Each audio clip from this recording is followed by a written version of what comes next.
My parents sold my $4,200 0-cents dream PC to fund my sister's lavish spree. But my retaliation exposed a hidden betrayal that shattered their world and set me free. I'm 24, and I've been into gaming and PC building for as long as I can remember.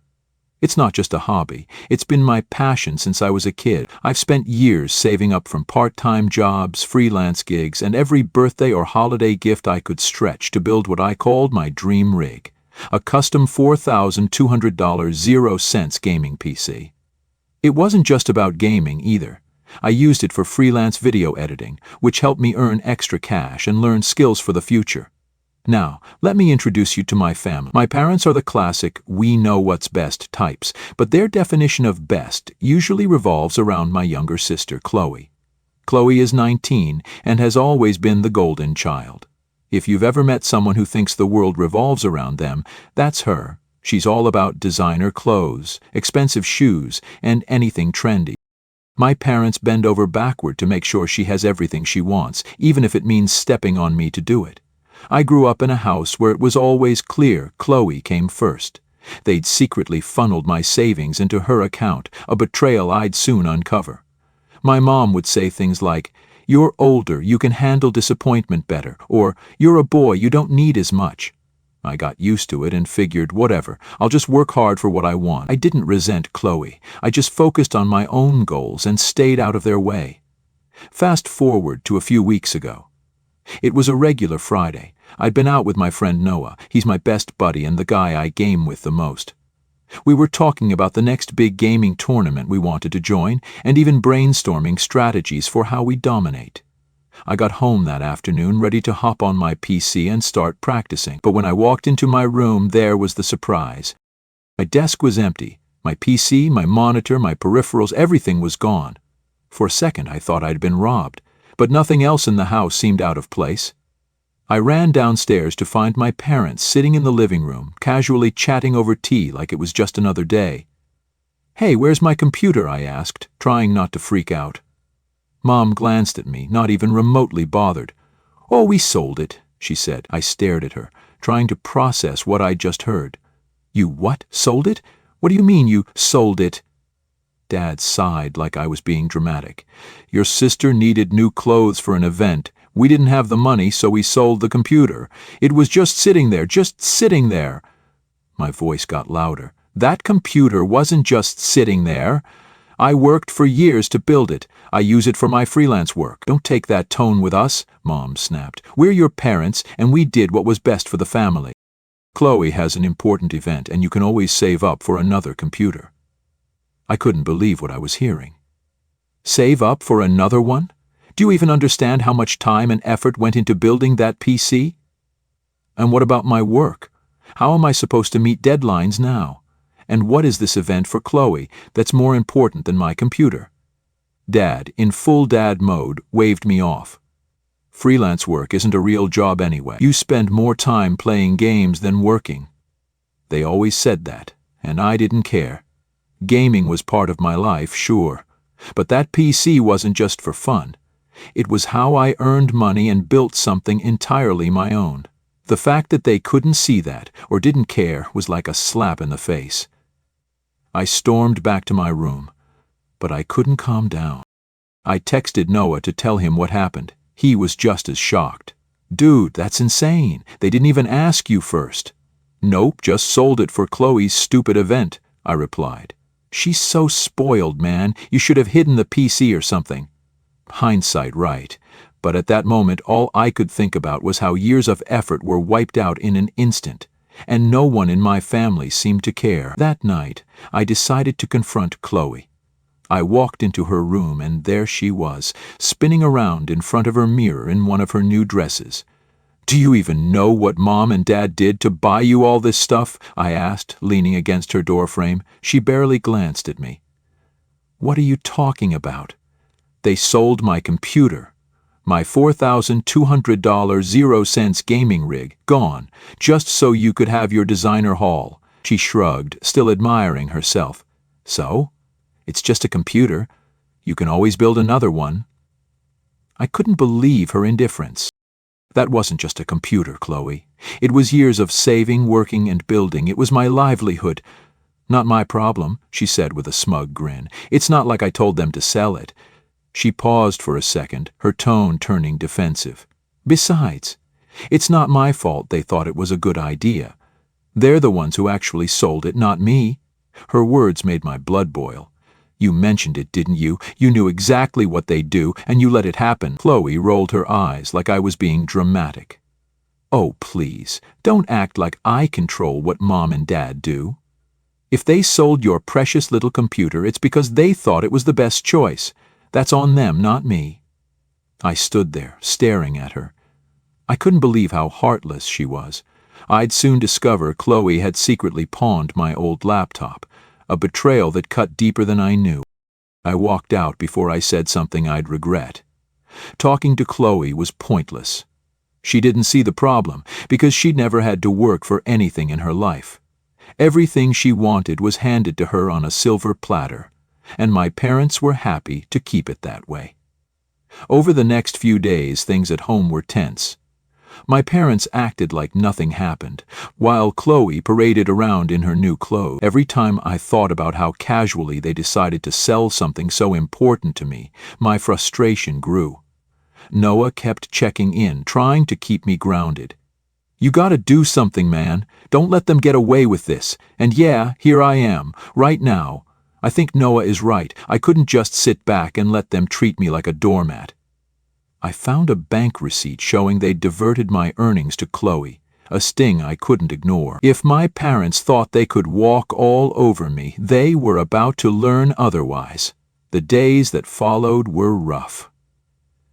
I could barely look at Dad and Mom without feeling like my blood was boiling. Every time Chloe waltzed past me flaunting her designer haul, it was like she was rubbing it in my face. I tried to avoid them as much as possible, holing up in my room with my old beat-up laptop. I used it to get by with freelance work, but it was so slow, like using a toaster to bake a cake. It was a far cry from my custom-built PC, and every time I struggled to meet a deadline or fix a crash, my frustration grew. Noah was a lifeline during all this. He kept me sane when I felt like I was drowning in frustration.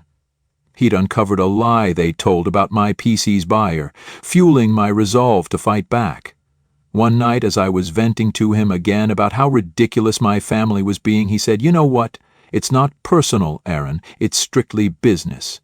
Except in your case, they made it personal, and now they're treating it like business. It was personal. This wasn't just some financial transaction. This was my family showing me exactly where I stood in their priorities." At that moment, I realized I had to do something. Not just to get my computer back, but to make them see they couldn't keep treating me like an afterthought. So I gathered every piece of proof I could find that the PC was mine. Receipts from the components I'd bought, photos of the build process, and even screenshots of my freelance earnings to show how important it was for my work. I also reached out to the person who had bought the PC. They were sympathetic but firm. No refunds unless I paid them back the $1,500.00 my parents had sold it for. I discovered Chloe had orchestrated the sale, a twist that turned my anger into action. Update 1. Hey folks, I didn't think things could get messier, but somehow they have. As I told you before, I was torn between choosing to stay silent or confronting my family, but then Noah reminded me, if you don't stand up for yourself now, they'll just keep doing it. They'll think they can take whatever they want from you whenever it's convenient for them. He was right. This wasn't just about the PC anymore, it was about respect. So I confronted them at dinner. I figured it was the best time to get them all in one place. I sat down at the table, staring at my parents while Chloe scrolled through her phone, completely oblivious. Mom was mid-sentence about some neighborhood gossip when I cut her off. "I want my money back," I said, placing a folder of documents on the table. Dad raised an eyebrow. "What money?" "The $1,500.00 you got from selling my PC," I said firmly. "I built that computer with my own money. Legally, it belongs to me. You had no right to sell it." Mom let out an exaggerated sigh, like I was a toddler throwing a tantrum. "We've already been over this."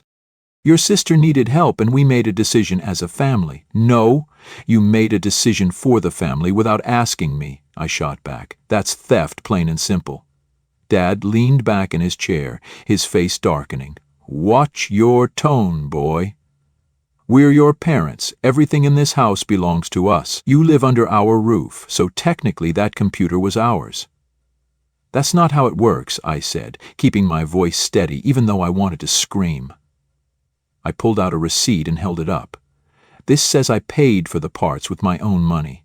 This is proof that it was mine, and this, I handed them the buyer's copy of the transaction, proves you sold it for $1,500.00. You owe me.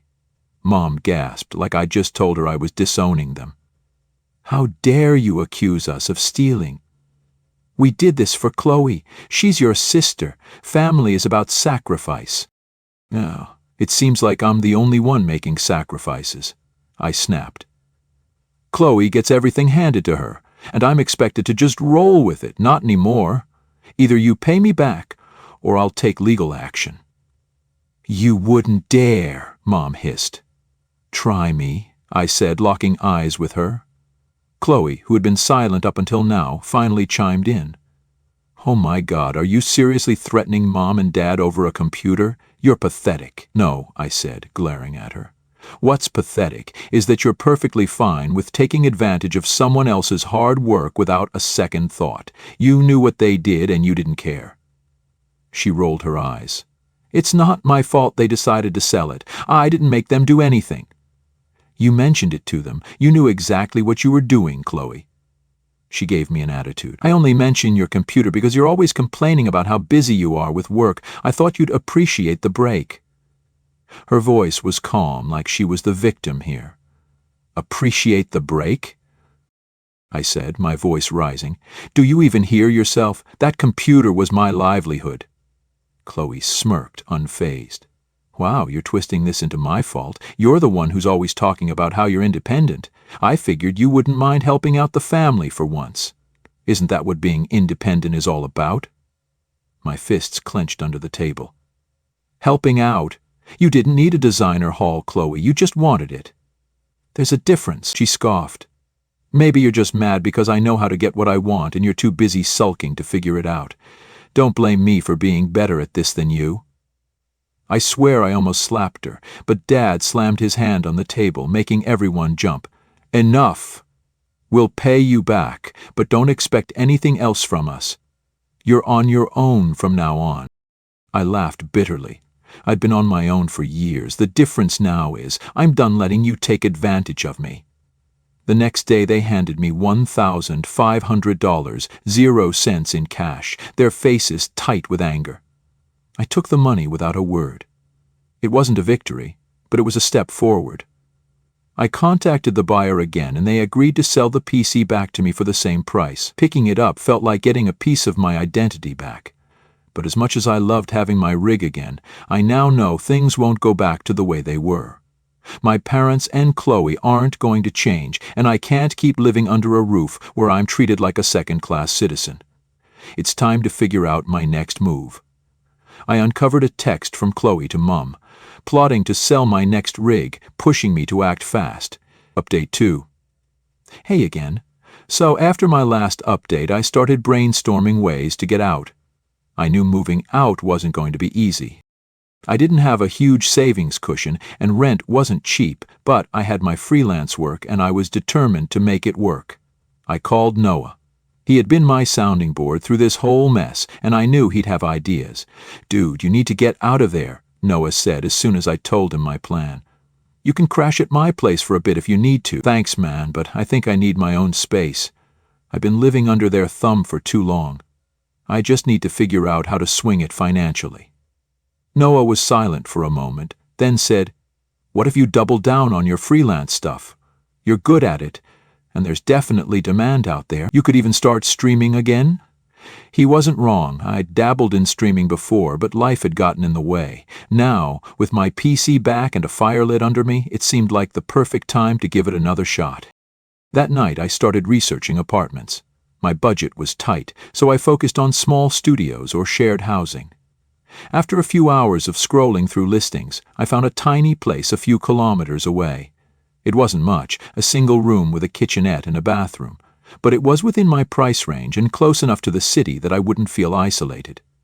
I reached out to the landlord, who agreed to meet me the next day for a tour. When I walked into the apartment, it hit me how real this was becoming.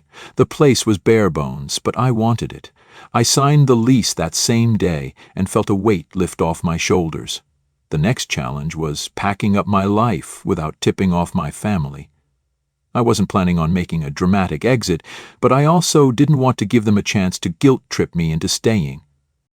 Over the next week, I slowly started moving my stuff out. I'd take a box or two at a time and stash it at Noah's place until I was ready to make the final move. Meanwhile, I dove headfirst into freelancing and streaming. I updated my portfolio, reached out to past clients, and even started advertising my services on forums and social media. The response was better than I expected, and within days I had enough work lined up to cover my first month's rent. As my move-out day approached, I started avoiding my family as much as possible. Chloe didn't seem to notice. She was too busy flaunting her latest designer bag on social media. My dad and mom, on the other hand, seemed to sense something was up. I overheard them whispering about my rebellion, unaware I'd already planned my escape. The final straw came 2 nights before my move. I was in my room, packing up the last of my gear, when my mom knocked on my door. "Can we talk?" she asked, stepping inside before I could even answer. "I don't really have anything to say to you," I muttered, shuffling papers on my desk. "Just hear me out," she said, sitting on the edge of my bed like everything was normal. "You have to understand, we didn't sell your computer to hurt you. Chloe mentioned it when we were trying to figure out how to help her. She said you didn't use it that much anymore and that it was worth a lot of money. We thought maybe it was a good idea." I turned to face her, my jaw tightening. "So, you're saying this was Chloe's idea?" She sighed, looking almost guilty. "Not exactly, but she suggested it and we thought she made a valid point. You've always been so independent. We thought you'd understand." Her words made my stomach churn. Chloe had planted the seed, and my parents had just run with it. "You thought I'd understand?" I said, my voice sharp. "Understand that you sold something I worked years for because Chloe wanted a new wardrobe?" Mom flinched but didn't respond.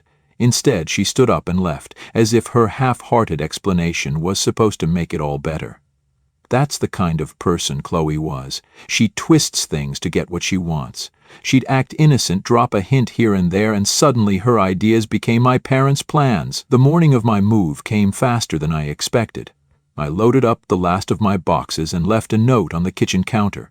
It wasn't dramatic, just a few lines explaining that I needed space and time to focus on myself. I didn't want a confrontation, and I knew if I tried to explain in person, they'd just try to guilt me into staying. Noah met me at the apartment to help me unload. As we set up my PC in the corner of the room, I felt a sense of freedom I hadn't felt in years. That night, I went live on my streaming channel for the first time in months.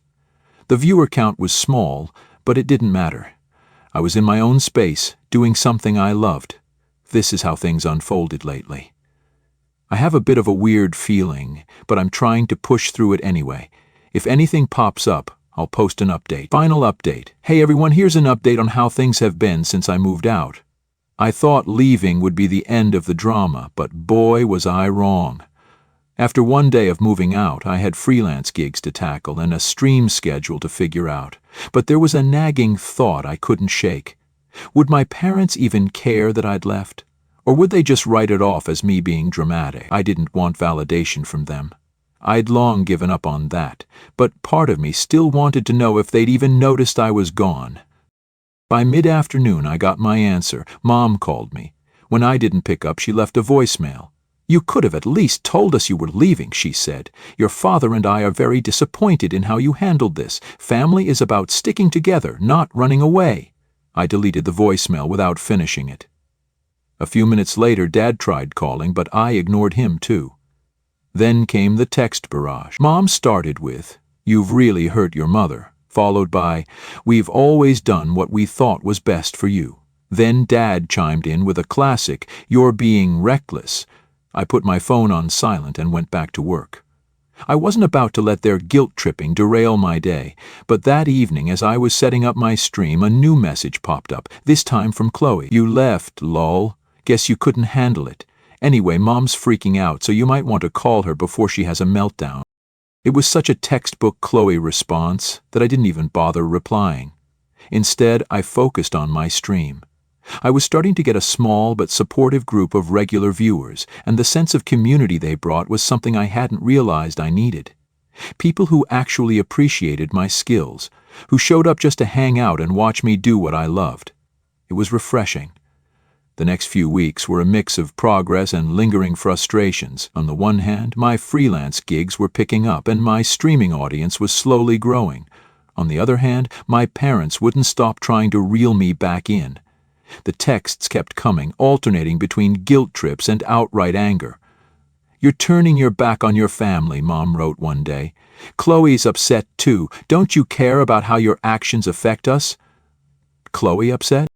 That was rich. She'd barely acknowledged me when I lived there unless she needed something, and now I was supposed to believe she cared? I ignored the texts, but they left a bitter taste in my mouth. One evening, Noah came over to hang out, and he brought it up. "So, have your parents calmed down yet?" "Nope," I said. "They're still texting me like I owe them an explanation. Classic guilt play." "You think they'll ever let it go?" "Probably not," I admitted. "But I'm not going back. Living there, it wasn't healthy. They don't respect me, and they never will." Noah gave me a knowing look. "Yeah, but have you told them that?" I paused, realizing he had a point. I'd been ignoring them, but I hadn't actually confronted the root of the problem. Part of me didn't want to because I knew it wouldn't change anything, but maybe for my own peace of mind, I needed to say my piece. The next day, I sat down with my phone and started typing. It took me a while to find the right words, but eventually I sent a message to my parents. "I've made my decision, and I'm not coming back. This isn't about being selfish, it's about doing what's best for me. I've spent years feeling like my needs didn't matter, and I can't keep living like that. I hope you'll respect my choice, but if not, I'll still be moving forward without you." I hit send and immediately felt a weight lift off my shoulders. I wasn't expecting a positive response, and I didn't get one. Mom replied with a long, rambling message about how I was being ungrateful and how Chloe's happiness had always been their priority because she needed more support. Dad followed up with a blunt, "You'll regret this someday." But instead of feeling hurt or angry, I felt free. At least I didn't feel the need to argue or explain myself further. Their words didn't hold the same power they used to. Over the next few weeks, I threw myself into my work and streaming. One day, while scrolling through social media, I came across a post from Chloe. It was a selfie of her holding a designer purse with the caption, "So grateful for my amazing parents who always prioritize what matters." I rolled my eyes and kept scrolling. I didn't need to engage. Let her have her little fantasy world. It wasn't my problem anymore. A few days later, a family friend ran into me at a cafe. "I heard you moved out," they said, raising an eyebrow. "Your parents are having a tough time. You know, they've been asking everyone for help." I frowned. Help? What do you mean?" "They've overextended themselves buying things for Chloe. I think they thought you'd still be there to pitch in." I shrugged, taking a sip of my coffee. "That's unfortunate, and I meant it. It was unfortunate for them. For me, I'm doing great without them."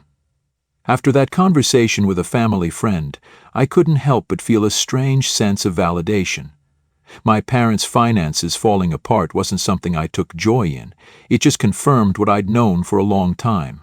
They'd prioritized Chloe's wants over the family's stability for years, and now they were dealing with the consequences. Meanwhile, I was finally learning what it meant to be independent, and I wasn't about to let their choices drag me back into their chaos. That didn't stop the guilt trip texts from coming, though. Mom's messages became more desperate. "We're struggling here, and you've left us to deal with everything on our own."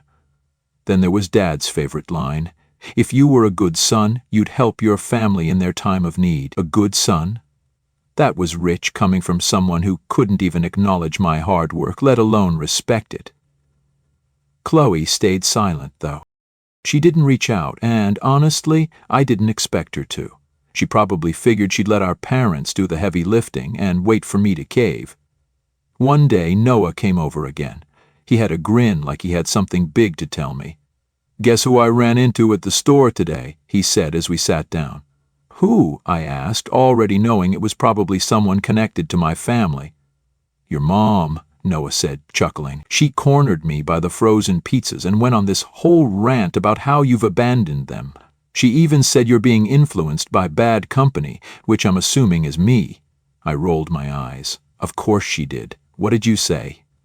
"I told her you're doing great, and maybe if they respected you more, you wouldn't have had to leave," Noah said, smirking. She didn't take it well. I laughed, but inside it stung a little. Not because of what Mom said, at this point I was used to her dramatics, but because it was another reminder of how little they understood me. They weren't upset because they missed me. They were upset because they'd lost control. A few days later, Mom sent another text.